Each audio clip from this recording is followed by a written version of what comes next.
Hey everyone, yesterday the new PlayStation Plus service arrived in Europe and I wanted to make a little video about it. As you might be aware, PlayStation Plus and PlayStation Now have been merged to form this new service. PS Plus now offers 3 tiers, Essential, Extra and Premium. Essential is the same as the old PS Plus. This tier gives you monthly games, online multiplayer, PS Plus collection, exclusive discounts and perks, cloud storage, game help and SharePlay. Extra adds on a game catalogue which is a selection of PS4 and PS5 titles to play. And Premium adds cloud streaming for PS3 games, game trials, and a classics catalogue, featuring a selection of PS1, PS2, and PSP games. Essential stays at the price of $49.99 for a year, Extra is $83.99 for a year, and Premium is $99.99 for a year. I'll put up the price of what it is in other territories just for your reference.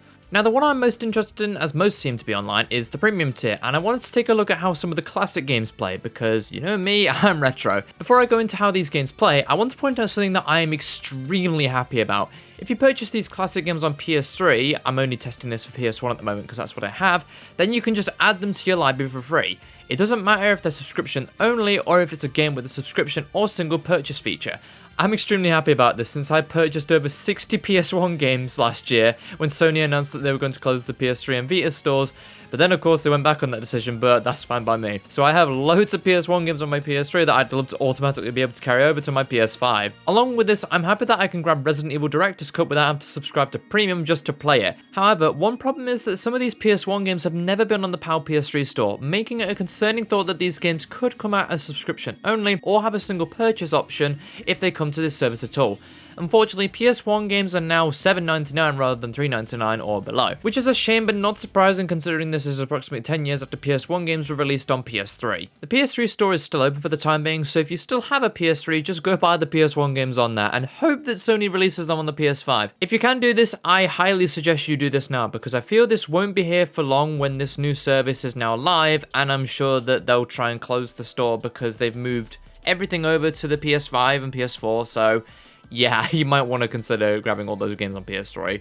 There is one issue I found though. Games such as the Final Fantasy games don't carry over. I'm assuming this is because they already have dedicated releases for PS4, which automatically are backwards compatible with PS5, so all PS3 versions are essentially made redundant, which makes sense because they were like new additions, so like there's Final Fantasy 9 and then there's now Final Fantasy 9 Digital Edition on PS4, so yeah, I guess it works like that. Onto the emulation. The emulation is okay, but these are clearly Power Region ROMs. There are 3 filters: default, retro classic and modern. The retro classic makes it look like a CRT TV for that nostalgic look, and the modern filter makes it look, well, more modern. I couldn't notice too much of a difference other than a few color changes and a few small texture upgrades. I tested out Toy Story 2 since that's one of my childhood games, and then I tried Resident Evil Director's Cut. Toy Story 2 played well and responded as I remember it, however it's obvious that it is a PAL ROM as I stated before. This is one of the games that needs the NTSC version by default. Resident Evil seemed to feel much better in terms of how smooth it was, though again this will look way better in the NTSC version. Although I grew up with Power Region games with me being in the UK, I'd like the option to play better versions of these games. Thankfully, Sony of Europe's Twitter did state that they are going to roll out NTSC options for most of the classic games offered in multiple regions.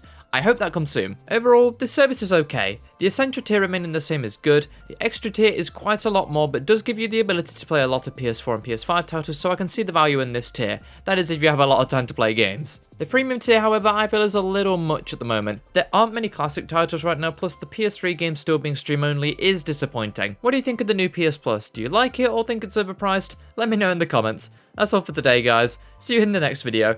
Bye.